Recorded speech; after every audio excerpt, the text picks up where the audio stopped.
This is the Farm Monitor. For over 50 years, your source for agribusiness news and features from around the Southeast and across the country, focusing on one of the nation's top industries, agriculture. The Farm Monitor is produced by one of the largest general farm organizations, the Georgia Farm Bureau. Now here are your hosts, Ray DeLessio and Kenny Burgamy. Alrighty then, time to give you all the latest ag news from the great state of Georgia and beyond. This is the Farm Monitor.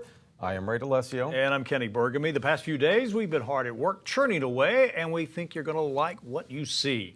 Coming up, from cutting-edge practices to climate-smart technologies, step into the future of farming and discover how the 4D farm at ABAC is revolutionizing agriculture. And then later, meet the dedicated farmer who's nurturing his fields for adorable animals like this one. He explains the art and science behind hay production and reveals the secrets that keep this little guy happy and healthy. All this and more starts right now on the Farm Monitor. But first, let's begin in Athens, where recently Georgia Farm Bureau hosted its annual Commodity Conference. A time to come together and begin the policy development process. Something GFB President Tom McCall says is vital for the organization's yearly growth and development. A tree doesn't grow without roots, and limbs don't survive without roots, so that's what we look at as far as our survival and what we want to do and what we want to work for, which is our members. And that's why this grassroots type process is so important to what we do to take care of ag in rural Georgia. Now, each year at the conference, Georgia Farm Bureau recognizes someone who has made a lasting impact on Georgia's ag industry. Known as the GFB Commodity Award, it's one of the organization's highest honors. This year's recipient, Barrow County's Terry England. My dad was in FFA in high school and thoroughly enjoyed it, got a lot out of it. And so the joke has always been that when I was laying in the delivery nursery at the hospital here in Winder, my mom always said that Daddy was walking up to the window, knocking on the window saying FFA, FFA, FFA. And so I became involved in FFA in middle school, and then high school was our chapter president, and later went on to serve as the state FFA alumni president, and then on the national council. But agriculture and farming, through the influence of not only my dad and my granddad, but also those ag teachers that I had from middle school up through high school that were mentors of mine, and just, all of that, but just the sheer love of watching, whether it's an animal grow, whether it's a plant grow, whether it's a crop maturing, I don't see how anybody can't be drawn into that. When I started in FFA and Ag Ed in 8th grade, middle school, I could not stand in front of a mirror and talk to myself, much less stand up in front of a group of people and say anything. I was terrified of it. I still get butterflies, but because of the training and just the making me do it sometimes when I was really uncomfortable in high school and middle school, FFA and the leadership that it taught me, and ag education in general, the leadership that it taught me has been a huge part of what I've been able to do in the years since, whether it's being president of our local Lions Club or the president of Farm Bureau here in Barrow County, but especially being able to stand up down at the Capitol and express what I need to make my points, express what I need to say. But not just that, the leadership abilities that it teaches you, that ag education teaches you, that being involved as an officer in FFA teaches you through understanding how to lead people. And the one thing about ag education, it teaches you a leadership aspect that it's not leading from the front, but it's leading from behind. It's recognizing the ability of those individuals around you to be able to do things and giving them the chance to grow. And I had folks that preceded me in ag education that did that for me and helped me grow. And then as I became our chapter president and everything, it helped me understand that I needed to let other people do things too, because it helped grow them. Humbled and honored to be named the recipient this year. When we became involved in Farm Bureau back in, I think it was 1989, originally in the farmer program, started attending the conferences. I actually served on the Vegetable Commodity Committee there in the very, very beginning. And of course would attend the commodity conferences and everything. And always those individuals that were awarded this particular award were the folks that I always held in high esteem. This of all the things that I see awarded, of all the honors that have been bestowed upon me, this one kind of is at the top of the list, because it's something that, having been around Farm Bureau for over 30 years now, been a part of Farm Bureau for over 30 years as a county board member and county president, state young farmer chairman, all of those things, this one means something to me. It really does, because it's something that, again, I go back and look at the caliber of people that are my predecessors in this, being the recipient of this award, and just realize this is really important to Farm Bureau, to the agricultural community, but it's really important to me as well. Meantime, like any other industry, it's vital for agriculture to keep up with the times when it comes to technology and farming practices. As Damon Jones reports, that's the purpose behind ABAC's new 90-acre 4D farm, which will be used to develop and improve production systems to meet the ever-increasing food and fiber demand. With farmers now faced with the unenviable task of producing more with less, efficiency is key for the long-term success of agriculture in the U.S. That's why projects like the 4D farm on ABAC's campus are more important than ever, as it provides a testing ground for the latest practices and technology. So the 4D farm is a decision and data-driven demonstration farm where we put in this practices that have been developed at these sites, research sites through UGA, that get implemented here at ABAC on our actual demonstration farm so that we can test them in a production setting. Unlike many testing sites, this farm will not just focus on certain crops, but an entire cycle of them year-round. That type of diversity is designed to give the most accurate picture possible for the growers on their operation and how they can become more efficient. By putting them into a full farm production setting, we're actually looking at a full farm instead of just one individual crop, and it allows us to look at these kind of futuristic as well as climate smart applications and how they can save money, reduce fuel, all those different things that kind of help them out in their farm. Just in general, we want to do everything we can. As you become more climate smart, you use less fuel, so you end up saving money, and allows you to put your money elsewhere and expand. And it also can help you conserve your resources, which means you have less inputs and stuff like that. So it's really a very holistic, not just one single entity, but really building upon itself. And recently, this project received a $4 million grant from USDA, which will provide the most up-to-date equipment and technology. So that money is going to go towards personnel, data collection, AI type systems, artificial intelligence, as well as just kind of the products needed to put in at the farm. Updating some of our irrigation equipment so we have really that state-of-the-art industry standard, probably a little bit of new technology and stuff like that. They won't have to wait long to see some return on their investment, as this new demonstration farm is set to open in the next couple of months. The project starts in September. We're really going to get really heavy into the data collection component of it so that we can step into the decision part of that data-driven demonstration.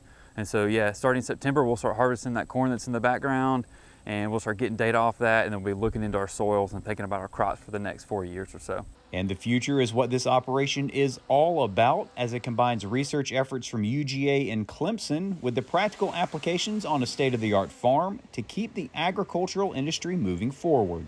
That overall goal is to just make farming more robust and more climate smart here in Georgia and beyond, and to demonstrate and show what can be done of all the great work that's happening over at UGA and all of our educational stuff here at ABAC, and how we can expand upon what we're currently doing and just demonstrate how we can take things from the past, put them into the future, and really be resilient on these farms. Reporting from Tift County, I'm Damon Jones for the Farm Monitor.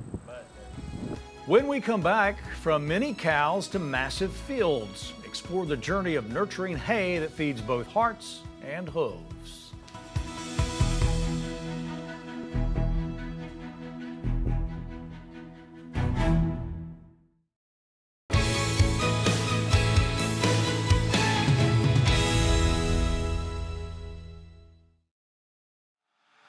Bullitt County's been in the top 10 of agriculture, production acreage for as long as I've been alive. Farm Bureau is something we've been a part of for a long time, since we got married. And it's become a family to us, and you know, we value so much what Farm Bureau does for our agriculture industry in Georgia, but for our family farm, to advocate for us at levels that we can't for ourselves. We have a lot of very productive farmland. Bullitt County is really special. It's got a uniquely high number of farmers and young farmers, folks that want to come back to the farm or get into farming. It's a place people want to live, which is really exciting. When you grow any commodity, what you produce just vanishes into this giant ocean of that same commodity, and it gets made into something, but you have no clue where it went, who's wearing it, and the people who are wearing it don't have no clue where it came from. We all depend on agriculture to be able to live, but yet we have no clue, we have no connection to it at all. And when you have no connection, you eventually lose your appreciation. Magnolia Loom came about 2 years ago. It was son Zeke's idea, and Zeke said, "Daddy, if we're going to be supporting agriculture in Georgia, we need to be using Georgia cotton and garments made out of Georgia cotton." We're trying to make a shirt that you can trace the cotton all the way back to the farm that it came from, and I was like, that's really cool. See who it was that grew it, and to know that it was cut and sewn in Georgia and producing jobs locally, it just makes a real personal connection. It makes it come to life. A lot of times you can kind of get desensitized to it because you don't actually get to see where that cotton goes, but to actually see it in a t-shirt and see somebody wearing it, it kind of reaffirms what you're doing, what you're spending all your time and effort on is actually doing some good. It's surreal, you know, that we can say we grew this.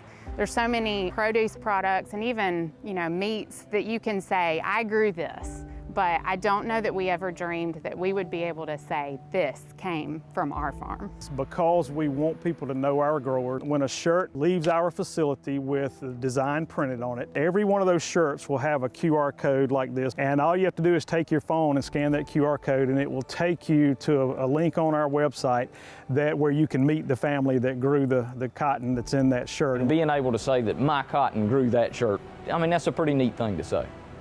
It gives us back a connection between the person that we're really working to serve. Finding those pieces of the puzzle to put together to connect the dots, and for people to see that transparency is really important, where we do know exactly who grew every shirt that we produce. You know, it makes it personal, it makes it real, it makes it come to life for not only our grower, but for the end user, the end buyer of the t-shirt. Our mission to educate people of where their cotton comes from and how it becomes a shirt aligns totally with what Georgia Farm Bureau does. Farm Bureau does so much to support agriculture and to create awareness for agriculture in the state through different ways, different initiatives, and you don't have to be a farmer to be a member of Farm Bureau. All right, Kenny and Ray back with you. Let's play some trivia, shall we? What grows year-round, only gets planted once, and is vital to other areas of agriculture? 3 seconds. Oh, sorry, time's up. Did you guess hay? Well, if you did, congratulations. Our Jennifer Parson took a trip down to Toombs County to talk with a farmer about his hay operation, and while she was there, she quickly made a new friend. Meet Jed Adams. He's a hay farmer, and unlike other crops, hay can be harvested multiple times a year. Our hay fields are just like the grass in your yard. Every time you mow it, it comes right back up. It is there. Unless we go through and kill that grass or turn the yard over, our hay fields will always be there. That keeps Jed busy planting and growing food for animals like this. This is Vinny, the mini cow. You're a handsome movie star, is that what you are? Jed grows hay for Vinny and other animals too. Vinny, a miniature Scottish Highland, is just under a year old, but he probably won't get much bigger than he is now. He's pretty much just a big baby. He roams all over and does whatever he wants during the day. He'll never be any taller than about waist height. And his favorite thing? There it is. You guessed it, neck scratches. Oh, that's the best, isn't it? This hay here is a coastal Bermuda type hay. That is what most of your horses and cows eat around here. This is about 1,000 pounds of hay. This is net wrap that we wrap the hay bales in. As you can see, it's woven little pieces of wrap there. This actually helps repel the water off of the hay, keeps the hay intact, and keeps it from looking like a hot mess out in the middle of the field. It would take Vinny about 2 to 3 weeks to eat this bale, but a typical average-sized cow in a herd can eat this in about a day. A hefty task to keep up with. We sprig 90% of everything that we harvest, and you'll plant that early spring. And as you let that grow, your first year off of it, you won't get a lot of hay just because as it's maturing and it's growing. There's a lot that goes into growing hay, and he says the weather is a main factor in how successful it is. During that first year, it's crucial that we get the right amount of rainfall. It takes just under 30 days to grow hay, and Jed says it's important to not let your blades grow too high. Hay will traditionally be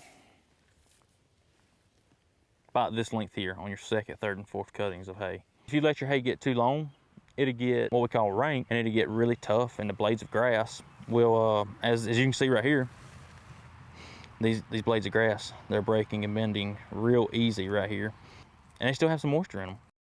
But if you let your hay get too rank, that hay will not be able to twist, and it will not be nourishable to the animals. There are 2 things that hay should have: nutrients and moisture. There's no dust coming out of it. That's because it does have that just a little bit of moisture in the hay to keep it from drying out. If you put too much hay up with moisture in it, your hay will start molding, and it will go through a heat and eventually set the bales on fire and catch your barn on fire too if you're storing under a shelter. Did you know that it takes 11 pounds of hay to put 1 pound of body fat on an animal? If we don't have a good quality grass, a good quality hay, we will not have a good quality animal. He harvests about 4,000 to 6,000 bales a year and transports them too. It's very important that people know we're moving our hay from the fields back to the home base or to our customers or wherever we're going with it. When they see these trucks and trailers moving down the roads, they give us ample opportunity and space to stop, because we don't stop on a dime. It takes us almost the length of a football field to get stopped. It's all in a day's work, right? I love what I do, so I don't consider any of this work. In Toombs County, I'm Jennifer Parson reporting for the Farm Monitor. Up next, a culinary journey to the Caribbean right in your kitchen. Join Chef Ashley as she unveils the secrets behind mouth-watering homemade Jamaican beef patties. Stay tuned.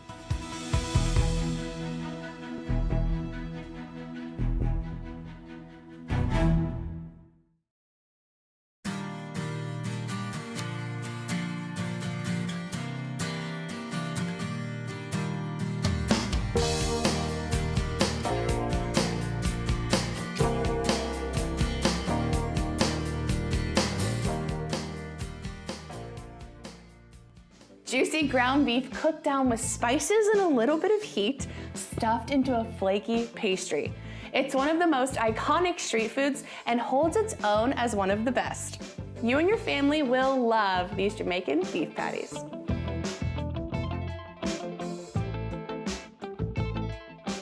Starting with the flavorful ground beef filling, I'm using the very best beef, certified Angus beef 80/20 blend. And I'm adding my seasoning, a little salt, allspice, granulated garlic, and dried thyme. And a staple ingredient in these authentic patties is Scotch bonnet peppers. But if you can't find those, you can totally use habaneros like I am here. I dice them as small as I can and then add them straight into the beef. And mix this well. I use a little plastic bench scraper here to help cut everything into the beef to make sure everything's evenly distributed. And then I put it back in the fridge while we make the pastry. This dough is a basic pastry dough. And to start out with a little bit of sugar and some warm spices to really add that beautiful, iconic yellow color, curry and turmeric. And all of the dry ingredients go into a food processor along with my super cold butter and beef tallow. It works best if the butter and the tallow are actually frozen. Pulse this just until everything is combined, not trying to over process. We want that butter to stay as cold as possible and to be about the size of a pea. Add your cold water.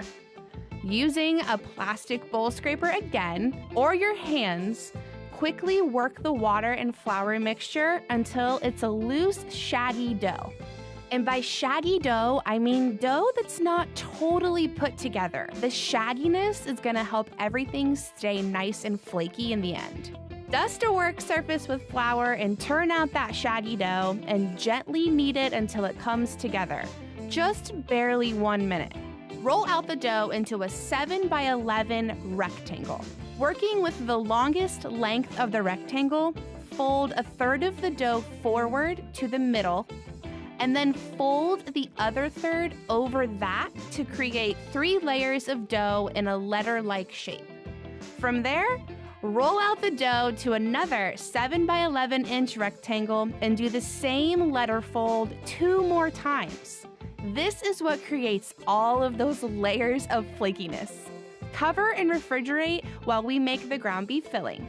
Start out with just a touch of oil in a skillet and brown your seasoned ground beef mixture. Remember, we want to brown our ground beef, so dark color and some crispy bits here and there is key. Those crispy bits is caramelization in the beef, and that is where all of the flavor comes from. So add in that chopped white onion and break all of it down together with a spatula as it cooks. And then once everything's fully cooked, set your pan aside and let it cool. Doing one more traditional letter fold to our pastry dough, we are almost ready to fill our patties. And a little tip here, have a dry pastry brush close by, because what I like to do here is just dust off that excess flour, because we don't want to add flour into our dough, and it helps the dough really stick together when we're rolling it out to create all of that flakiness. Once you have your dough rolled out, using a 4-inch biscuit cutter to cut out 12 rounds. And roll out and use the scraps of the dough if you need to get that 12 out of the scraps. That's fine. I'm doing it here, and I think I need to get 2 more. Roll out each circle that you've cut out right before filling so it's easier to crimp the edges once the filling is actually inside. And using a food processor, pulse the cooked beef mixture into a fine, crumbly texture. Only about 6 to 8 pulses. Measure a 1/4 cup for each patty and mound that filling in the center of each dough circle and gently fold the pastry to seal it in. You don't need any egg wash or water for this. The dough is sticky enough to where using a fork to pinch the edges shut will do you just fine. And make sure you poke the top just once with your fork to help vent out any steam. We'll bake these patties at 425 for 30 minutes. If you've never had these patties before, give this recipe a chance and bring a little culture to your kitchen this weekend. I know you're gonna love it. Let's see what these look like inside.